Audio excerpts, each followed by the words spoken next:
Hello everybody and welcome back for a quick update on board the CRF 300L. I know a few of you have been asking me lately how I'm getting on with it. I've had it about 3 months now. Still less than 1,000 kilometers.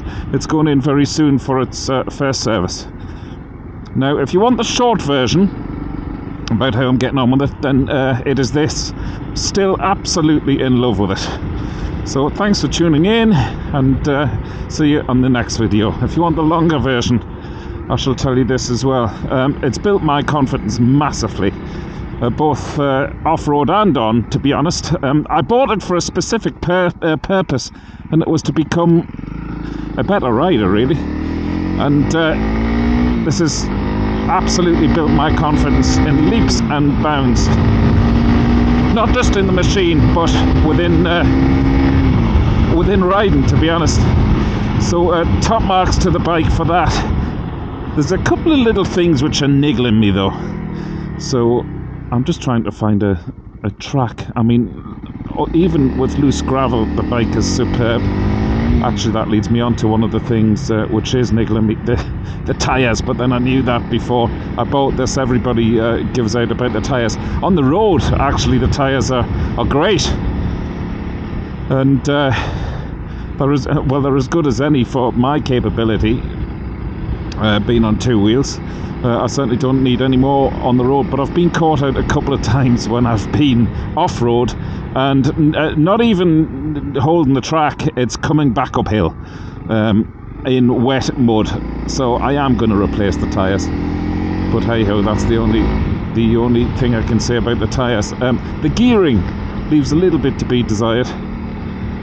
I don't know whether it's just because I'm not used to it, but 6th gear, just don't even try and engage 6th gear below 60 kilometers per hour and 5,000 revs, because it just rattles the bike. It coughs and splutters.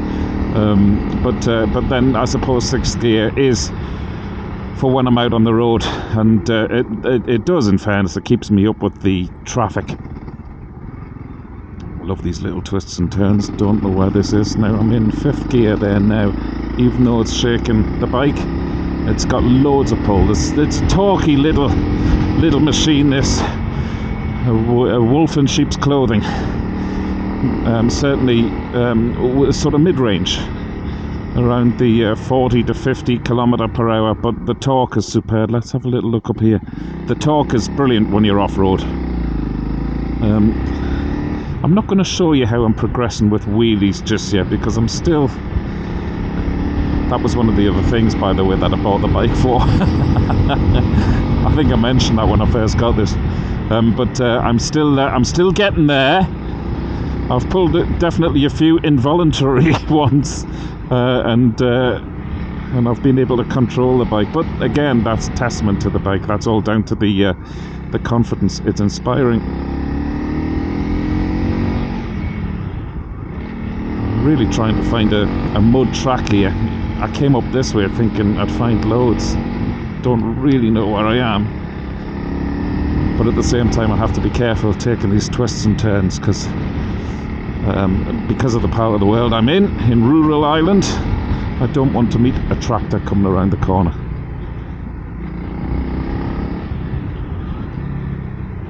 But what I have noticed, certainly with my riding proficiency, if you like, is that,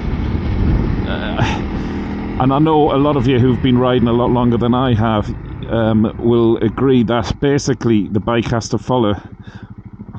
The bike has to follow your actions and commands rather than you following the bike. That is actually very true, because I'm literally just I took up horse riding lessons years ago. Cut a long story short, okay? And I remember the teacher who was teaching me on a horse, she said, you just look at where you want to go and the horse will follow you. And I've adapted that same sort of mentality with this bike. And because it's so light and nimble, I literally, I'm just looking where I want to go. And I don't know how it works, but I'm not even thinking about it. But the bike is following me and doing exactly what I'm sort of asking it to do mentally, which is It's brilliant.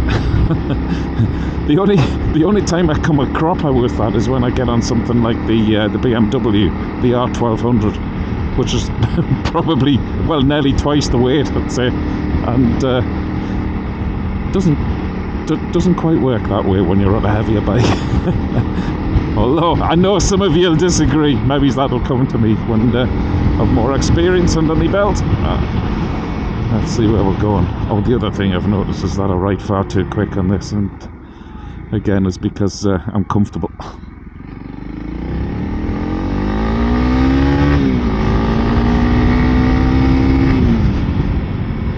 I'm sure everybody around these parts have seen me a few times now.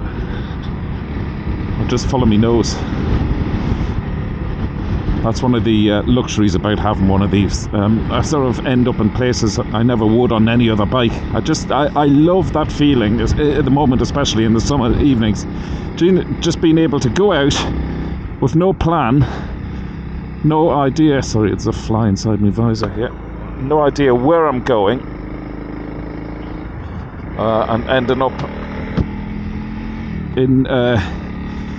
in tiny little roads, mud tracks, basically in places which I would end up in trouble on a lot of other bikes. But with this thing, it just basically, you point this at anything and it just tackles it with gusto. I absolutely love this machine, if you haven't been able to tell. I know it's been a while since I've brought you a video of it, but in fact, I think the last video I released about this was adjusting the suspension on the rear. So I've stiffened it up to maximum. It's made a huge difference within the riding. I'm definitely more in touch with the road, the feedback of the road through the suspension into the seat, and I much prefer that. I can tell what the back end's doing, and again, that's all part of the confidence building I'm talking about. Right, okay, enough of this tarmac and enough of white vans. I have to find a muddy road.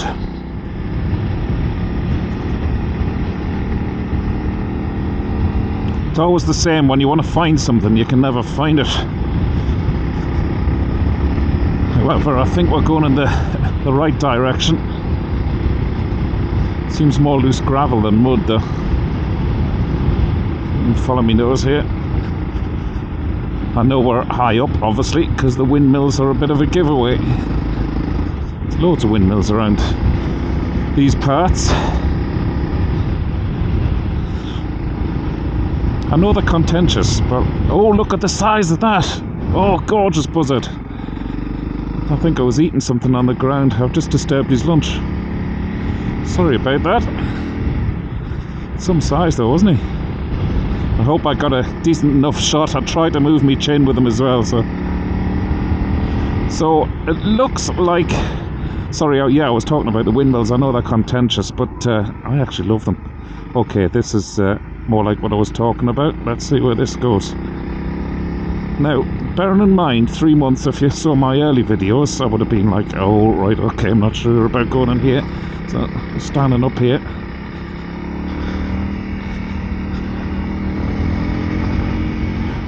Yeah, this is more like it.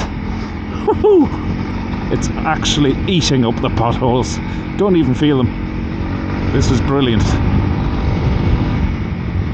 Where are we going here now? Oh, there's somebody, workers here. I'd be very polite and nice to them. Actually, I might ask them where this road comes out.